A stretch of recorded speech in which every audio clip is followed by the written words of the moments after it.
School exams ಅಲ್ಲಿ ಕಮ್ಮಿ marks ತಗೊಳ್ಳೋದ್ರಿಂದ ಹಿಡಿದು ಕೆಲಸ ಬಿಟ್ಟು ಪ್ಯಾಷನ್ ಫಾಲೋ ಮಾಡ್ತೀನಿ ಅಂದಾಗ ನಮ್ಮ ಮನೇಲಿ ಹೇಳಿದ್ದು ಒಂದೇ ಮಾತು, ನೋಡ್ದವ್ರು ಏನಂತಾರೆ. ಬಹುಶಃ ಈ ಡೈಲಾಗ್ನ ನಾವುಗಳು ಪ್ರತಿಯೊಬ್ರು ಕೂಡ ಒಂದಲ್ಲ ಒಂದು ಸ್ಟೇಜ್ ಆಫ್ ಲೈಫಲ್ಲಿ ಎಕ್ಸ್ಪೀರಿಯನ್ಸ್ ಮಾಡೇ ಇರ್ತೀವಿ. ಆ ಹೆಸರಲ್ಲೇ ಇವತ್ತು ನಮ್ಮ ಕನ್ನಡದ ಸಿನಿಮಾ ಒಂದು ರಿಲೀಸ್ ಆಗಿದೆ. ಅಂಡ್ ರಿವ್ಯೂಗೆ ಹೋಗೋದಕ್ಕಿಂತ ಮುಂಚೆ ನಿಮ್ ಜೀವನದಲ್ಲಿ ನೀವು ಎಕ್ಸ್ಪೀರಿಯನ್ಸ್ ಮಾಡಿರೋ ನೋಡ್ದವ್ರು ಏನಂತಾರೆ ಅನ್ನೋದನ್ನ ಕಮೆಂಟ್ ಮಾಡಿ ತಿಳಿಸಿ. ಅದನ್ನ ಖುದ್ದಾಗಿ ಓದೋದಕ್ಕೆ ನಾನು ತುಂಬಾ ಉತ್ಸುಕನಾಗಿದ್ದೀನಿ. ಇನ್ನು ಸಿನಿಮಾದ ರಿವ್ಯೂ ಬಗ್ಗೆ ಹೇಳಬೇಕು ಅಂದ್ರೆ ಈ ಸಿನಿಮಾನ ನೋಡಬೇಕು ಅಂತ ಆಸೆ ಆಗಿದ್ದು ಎರಡು ವಿಷಯಕ್ಕೆ. ಒಂದು, ಇದರ ರಿಯಲಿಸ್ಟಿಕ್ ಕಾಂಟೆಕ್ಸ್ಟ್ಗೆ, ಹಾಗೆ ಇನ್ನೊಂದು ಟ್ರೈಲರ್ನ ಕೊನೆಯಲ್ಲಿ ನೋಡಿದಂತಹ ನವೀನ್ ಶಂಕರ್ ಅವರ ಬಾಡಿ ಟ್ರಾನ್ಸ್ಫಾರ್ಮೇಶನ್ಗೋಸ್ಕರ. ಬನ್ನಿ ಹಾಗಿದ್ರೆ ಈ ಸಿನಿಮಾ ಹೇಗಿದೆ ಅಂತ ನೋಡ್ಕೊಂಬರೋಣ. ಹಾಯ್ ಎಲ್ಲರಿಗೂ ನಮಸ್ಕಾರ ಅಂಡ್ ವೆಲ್ಕಮ್ ಟು ಖಡಕ್ ಸಿನಿಮಾ. ನೀವು ನಮ್ಮ ಚಾನಲ್ಗೆ ಹೊಸಬ್ರಾಗಿದ್ರು ಹಳುಬ್ರಾಗಿದ್ರು ಚಾನಲ್ನ ಸಬ್ಸ್ಕ್ರೈಬ್ ಮಾಡ್ಕೊಂಡಿಲ್ಲ ಅಂದ್ರೆ ಮಾಡ್ಕೊಳ್ಳೋದನ್ನ ಮರಿಬೇಡಿ. ಈ ಸಿನಿಮಾದ ನಿರ್ದೇಶಕ ಕುಲ್ದೀಪ್ ಕಾರ್ಯಪ್ಪ ಅವರು ಆಯ್ಕೆ ಮಾಡಿಕೊಂಡಿರುವಂತಹ ಕಥಾವಸ್ತು ನ್ಯೂ ಏಜ್ ರಿಯಲಿಸ್ಟಿಕ್ ಡ್ರಾಮಾ. ಇಲ್ಲಿ ಪಾತ್ರಗಳು ಮತ್ತು ಸನ್ನಿವೇಶಗಳು ಸ್ಪೀಕ್ಸ್ ವಾಲ್ಯೂಮ್ಸ್. ಎಲ್ರಿಗೂ ಉದ್ದೇಶ ಇದೆ, ಇಂಡಿವಿಜುವಲ್ ಸ್ಟೈಲ್ ಇದೆ, ಪರ್ಪಸ್ ಇದೆ. ಇದನ್ನ ಆನ್ ಪೇಪರ್ ಕುಲ್ದೀಪ್ ಅವರು ಚೆನ್ನಾಗಿ ಬರ್ಕೊಂಡಿದ್ದಾರೆ ಅಂಡ್ ಕ್ಯಾರೆಕ್ಟರೈಸೇಷನ್ಗಳು ಕೂಡ ನನ್ನನ್ನು ಇಂಪ್ರೆಸ್ ಮಾಡಿದ್ವು. ವಿಚ್ ಮೀನ್ಸ್ ಅವರ ಪ್ರೆಪ್ ಚೆನ್ನಾಗಿದೆ. ಬೇಸಿಕಲಿ ಸಿನಿಮಾಗಳಲ್ಲಿ ಎರಡು ತರ ಇರುತ್ತೆ. ಒಂದು ಸ್ಟೋರಿ ಡ್ರಿವನ್ ಸಿನಿಮಾ, ಕಥೆಯ ಕೋರ್ ಪಾಯಿಂಟ್ ಅನ್ನ ಸುತ್ತ ಪಾತ್ರಗಳನ್ನ ಸೃಷ್ಟಿ ಮಾಡಿ ಆ ಪಾತ್ರಗಳು ಕಥೆಯ ಕ್ರಕ್ಸ್ನ ದಾರಿಯಲ್ಲೇ ಸಾಗೋದು. ಇನ್ನೊಂದು ಕ್ಯಾರೆಕ್ಟರ್ ಡ್ರಿವನ್ ಸಿನಿಮಾ. ಇಲ್ಲಿ ಒಂದು ಕ್ಯಾರೆಕ್ಟರ್ನ ಸುತ್ತ ಅಥವಾ ಅವನ ಜರ್ನಿಯ ಸುತ್ತ ಕಥೆಯ ಕ್ರಕ್ಸ್ ಫಾರ್ಮ್ ಆಗಿರುತ್ತೆ.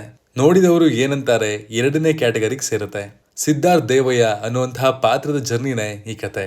ತುಂಬಾ ತರದ ಡಿಸಪಾಯಿಂಟ್ಮೆಂಟ್ಸ್ ಗಳಿಗೆ ಒಳಗಾದಂತಹ ಒಬ್ಬ ಡಿಪ್ರೆಸ್ಡ್ ಮನುಷ್ಯ ಹೇಗೆ ತನ್ನನ್ನ ತಾನು ಈ ಸಮಾಜದಲ್ಲಿ ಹುಡ್ಕೊಳ್ಳೋದಕ್ಕೆ ಸಾಧ್ಯ, ಅಥವಾ ಹುಡ್ಕೊಳ್ಳೋದು ಅಂದ್ರೆ ಬೇಸಿಕಲಿ ಏನು, ಹುಡ್ಕೊಳ್ಳೋದಕ್ಕೆ ನಾವೆಲ್ಲಿ ಕಳೆದೋಗಿದೀವಿ ಅನ್ನುವಂತಹ ಥೀಮ್ ಮೇಲೆ ಈ ಸಿನಿಮಾದ ಕಥೆಯನ್ನ ಹೆಣೆದಿದ್ದಾರೆ.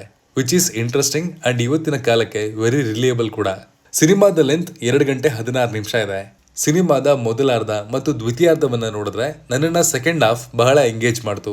ಬಟ್ ಫಸ್ಟ್ ಹಾಫ್ ನಲ್ಲಿ ಸಿದ್ಧಾರ್ಥ್ನ ಕ್ಯಾರೆಕ್ಟರ್ ಬಿಲ್ಡಿಂಗ್ ಗೆ ಬಹಳಷ್ಟು ಟೈಮ್ ತಗೊಂಡ್ರು ಅಂಡ್ ಕೆಲವು ಸೀನ್ಗಳು ಇಲ್ಲಿ ಎಲಾಬರೇಟ್ ಆಗಿದೆ ಅನ್ಸುವಂತಹ ಫೀಲ್ ಅನ್ನ ಕೂಡ ಕೊಡ್ತು, which could have been better. ಸಿನಿಮಾದಲ್ಲಿ ಬರುವಂತಹ ಪಾತ್ರಗಳು ರಿಜಿಸ್ಟರ್ ಆಗ್ತವೆ, ತಲೆಯಲ್ಲಿ ಉಳಿತವೆ. ಮಲ್ಲಣ್ಣ, ನಾದ್ಯಾ, ಜಾನಕಿ ತರ ಇವರೆಲ್ಲರಿಂದ ಸಿದ್ಧಾರ್ಥ್ಗೆ ಸಿಗುವಂತಹ ಕಲಿಕೆಗಳು ಬೇರೆ ಬೇರೆನೆ. ಬಟ್ ಆ ಪಾತ್ರಗಳ ಎಸೆನ್ಸ್ ಚೆನ್ನಾಗಿ ವರ್ಕೌಟ್ ಆಗಿದೆ. ಎಸ್ಪೆಷಲಿ ಮಲ್ಲಣ್ಣನ ಪಾತ್ರ is my favourite.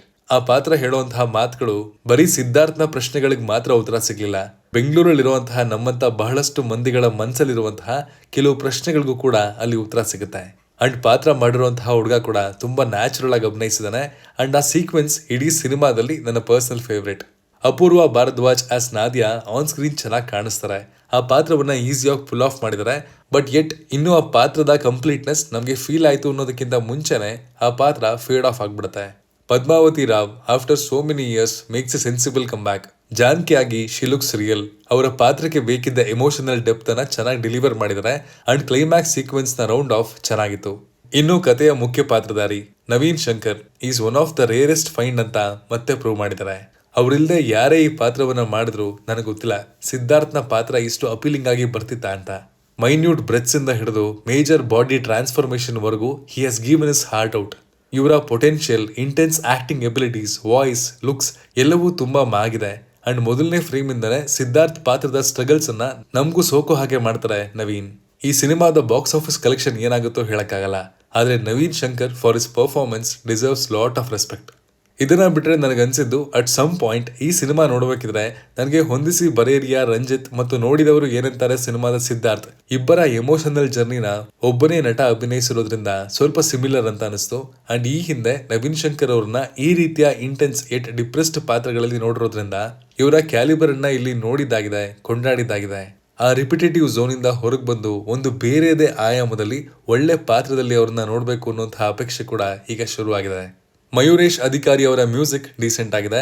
Sadhu Kokila ಅವರ ಸಾಂಗು ಹಾಂಟಿಂಗ್ ಆಗಿದೆ ಅಂತ ಅನಿಸ್ತು. ಅದರ ಫೀಮೇಲ್ ವರ್ಷನ್ ಕೂಡ ಟಚ್ ಆಗಿತ್ತು. ಅಶ್ವಿನ್ ಕೆನಡಿ ಅವರ ಸಿನಿಮಾಟೋಗ್ರಫಿ ಡೀಸೆಂಟ್ ಆಗಿದೆ. ಬಟ್ ಬಡ್ಜೆಟ್ ಕಾನ್ಸ್ಟೆಂಟ್ ಇಂದಾಗಿ ಸುಮಾರು ಕಡೆಯಲ್ಲಿ ಕಾಂಪ್ರಮೈಸ್ ಆಗಿರೋದು ಕೂಡ ಕಾಣುತ್ತೆ. ಇಲ್ಲಿನ ಕಲರ್ ಪ್ಯಾಲೆಟ್ಸ್ ಮತ್ತು ಟೋನ್ಗೆ ಅಡ್ಜಸ್ಟ್ ಆಗೋದಕ್ಕೆ ಸ್ವಲ್ಪ ಟೈಮ್ ತಗೊಂಡಿದ್ದು ಸುಳ್ಳಲ್ಲ. ಖಡಕ್ ಆಗಿ ಹೇಳೋದಾದ್ರೆ ಇದೊಂದು slow burner cinema. Commercial masala ಸಿನಿಮಾಗಿಂತ ನನಗೆ ಒಂದು ರಿಯಲಿಸ್ಟಿಕ್ ಥಾಟ್ ಪ್ರೊವೋಕಿಂಗ್ ಸಿನಿಮಾ ಹಿಡಿಸುತ್ತೆ ಅನ್ನುವಂತಹ ಪ್ರೇಕ್ಷಕ ಅಥವಾ ಪ್ರೇಕ್ಷಕಿ ನೀವಾಗಿದ್ರೆ ನೋಡಿದವರು ಏನಂತಾರೆ ಸಿನಿಮಾ ರಾಜ್ಯದಾದ್ಯಂತ ಬಿಡುಗಡೆ ಆಗಿದೆ. ನನಗೆ ಆಸ್ ಎ ಆಡಿಯನ್ ಇದೊಂದು ಡೀಸೆಂಟ್ ಎಕ್ಸ್ಪೀರಿಯನ್ಸ್ ನ ಕೊಡ್ತು. ನೀವೇನಾದ್ರೂ ಸಿನಿಮಾ ನೋಡಿದ್ರೆ ನಿಮ್ಗೆ ಏನನ್ನಿಸ್ತು ಅನ್ನೋದನ್ನ ಕಮೆಂಟ್ ಮಾಡಿ ತಿಳಿಸಿ. ಹಾಗೆ ನಿಮ್ಮ ಜೀವನದ ನೋಡಿದವರು ಏನಂತಾರೆ ಏನು ಅನ್ನೋದನ್ನ ಕೂಡ ಕಮೆಂಟ್ ಮಾಡಿ. ಅದನ್ನ ಕುತೂಹಲದಿಂದ ಓದೋದಕ್ಕೆ ನಾನು ಕಾಯ್ತಾ ಇರ್ತೀನಿ. Signing off, Manu.